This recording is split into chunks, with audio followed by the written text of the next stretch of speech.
In the previous video, we talked about evaluating the natural exponential function. Let's talk about evaluating exponential functions in general. So in this example, all we want to do is evaluate the following.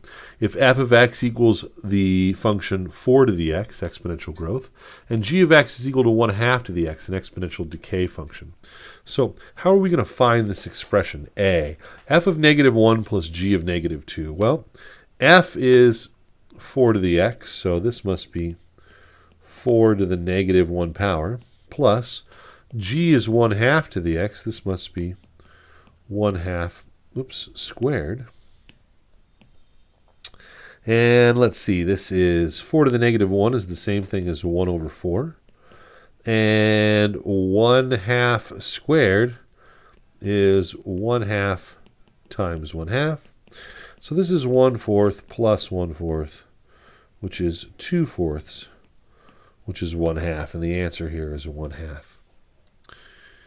Now, it can get a little bit trickier here. Now we got some crazier numbers. Let's do f of 2/3 minus g of -√2. That's kind of crazy. Let's see. F of 2/3 is going to be 4 to the 2/3 power minus g, which is the 1/2 power or 1/2 base raised to a certain power, where that power is -√2. This is crazy. All right, let's see what we can do. Well, we can clean this up a little bit. I guess we can rewrite this as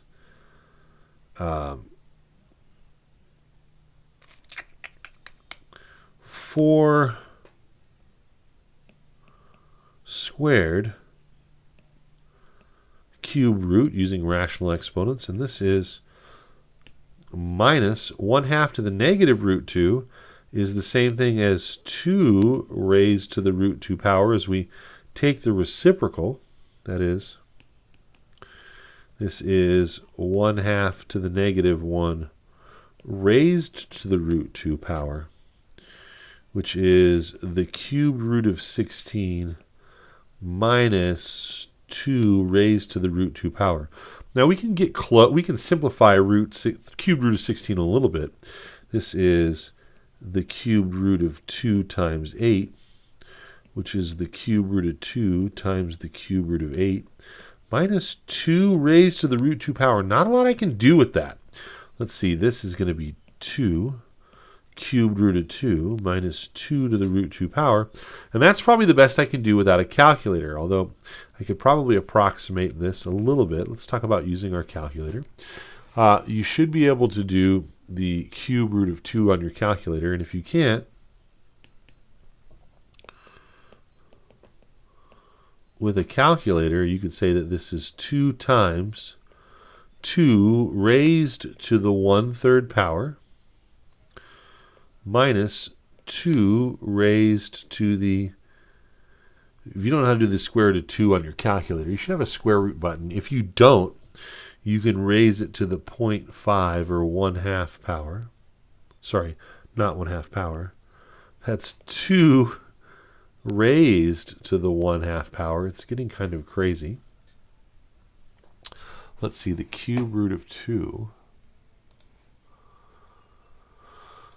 is about 1.259. I'll call it about 1.26. This is approximately 2 times 1.26 minus the square root of 2 is about 1.4. And I guess I could either use my calculator to do that, or if I was clever, I could very carefully graph the 2 to the x function. It goes through 0, 1. It goes through 1, 2. Let me not write that there. It goes through 1, 2. It goes through 2, 4. And -1, 1/2. And -2, 1/4. And it's got this curvature to it. There's 2 to the x, but I'm specifically interested in 2 to the 1.4, which means that if this is 2, that's 1.5. And if I draw a vertical line here, and try to position it right about 1.4. Let's see, 2.5, 3, 4, somewhere right there, maybe. Then I can see where that intersects the graph, and I might be able to roughly eyeball what I think this value is. Let's see. Looks like it's really close to 2.5. It looks like it's about 2.6, maybe.